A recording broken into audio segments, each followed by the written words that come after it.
Assalamualaikum warahmatullahi wabarakatuh. Good morning, everyone. My name is Muhamad Haqi Nazila, and I would like to present on a research article titled "Literature in a Language Education: Exploring EFL Learners' Literary Competence Profiles" by Calavato and Winstead Britton. So this study dives deep into what makes students effective readers of literature in a foreign language. So let's jump into the introduction. So let's start with the why. Why literature matters in EFL. So we all know that learning a language isn't just about grammar and vocabulary. So literature is a powerful tool because it exposes learners to rich, authentic language in a way that's engaging. So it boosts critical thinking and engaging and helps them understand other cultures. Major educational bodies like the MLA and the Council of Europe strongly advocate for its use. So the central concept here is literary competence, which is the study defines as the ability to not just understand a text, but to analyze it and know what you gain from the analysis. So let's jump into the research gap and questions. So, despite the importance, there was a gap in the research. We know literature is good, but we don't fully understand the mental and emotional processes that happen when a student reads literature in a foreign language. So, how do their thinking patterns and feelings affect their understanding? So, the study aims to fill that gap by asking three key questions, which is what is the literary competence profile of EFL learners, which reading strategies do they use, and how do cognitive and affective factors predict their literary competence. And let's get into the research methodology. So, how did they find the answers? The researchers used a mixed methods approach with 70 to upper secondary EFL students in Norway. So this means they combined statistical data with personal insights.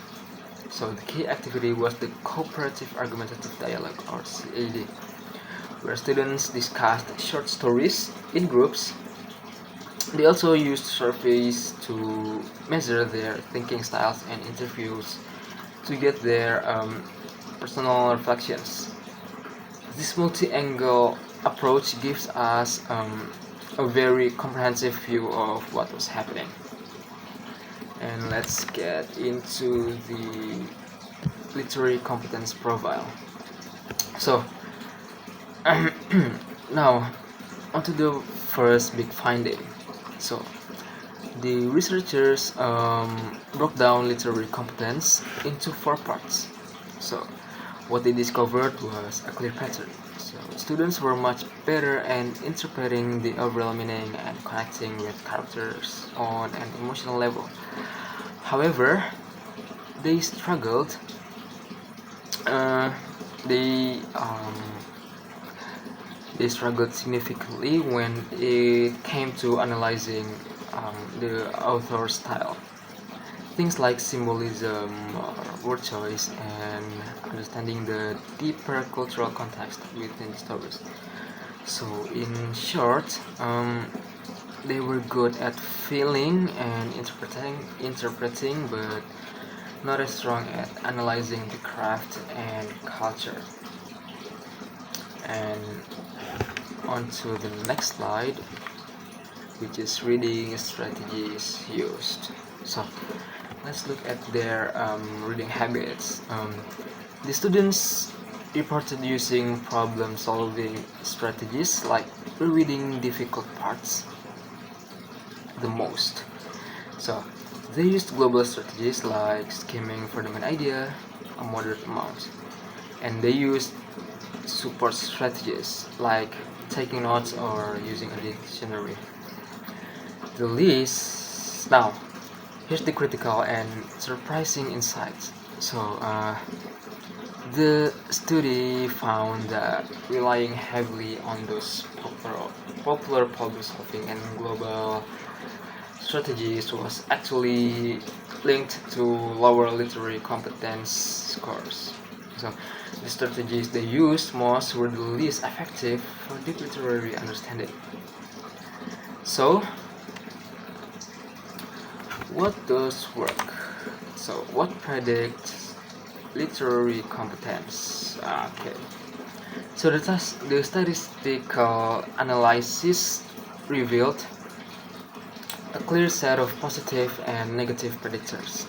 On the positive side, students succeeded when they processed information systematically. So meaning they were analytical and paid close attention to details. Using support strategies like note taking also helped, as did the ability to focus deeply. On the negative side, taking mental shortcuts, relying on those problem-solving strategies, and having a strong desire for simple, clear-cut answers all predicted lower literacy competence. So success in literature requires patience with ambiguity and a detail-oriented mindset.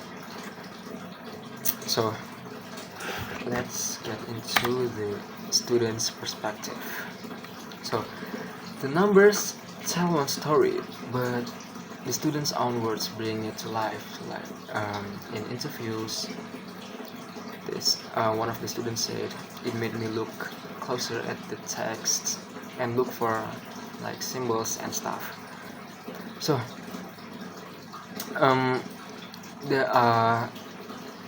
it means that in interviews, many said that the project opened their eyes and made them look closer for symbols and deeper meaning. They reported a clear shift in their approach, becoming more analytical with each story they read. Furthermore, they consistently credited the group discussions, the CADs, as being crucial. So, hearing different perspectives from their peers helped them see the text in new ways and realize that their first interpretation wasn't the only one.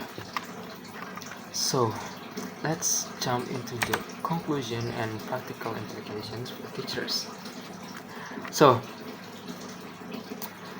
the conclusion is developing literary competence is a complex process that hinges on fostering the right cognitive strategies and receptive mindset.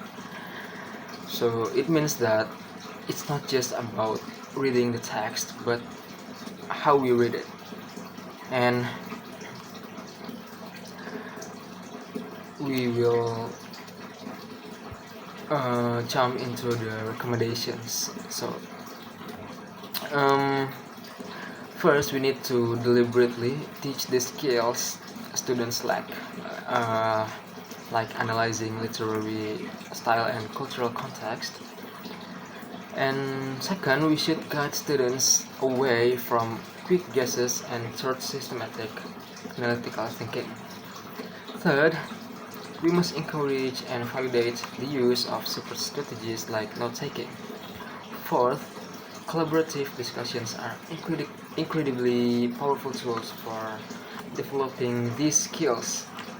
And finally, using a diverse range of text is essential for building cultural awareness. And that's all for me, and this is the reference, which is the article. And that's all for me. Thank you for the attention. Assalamualaikum warahmatullahi wabarakatuh.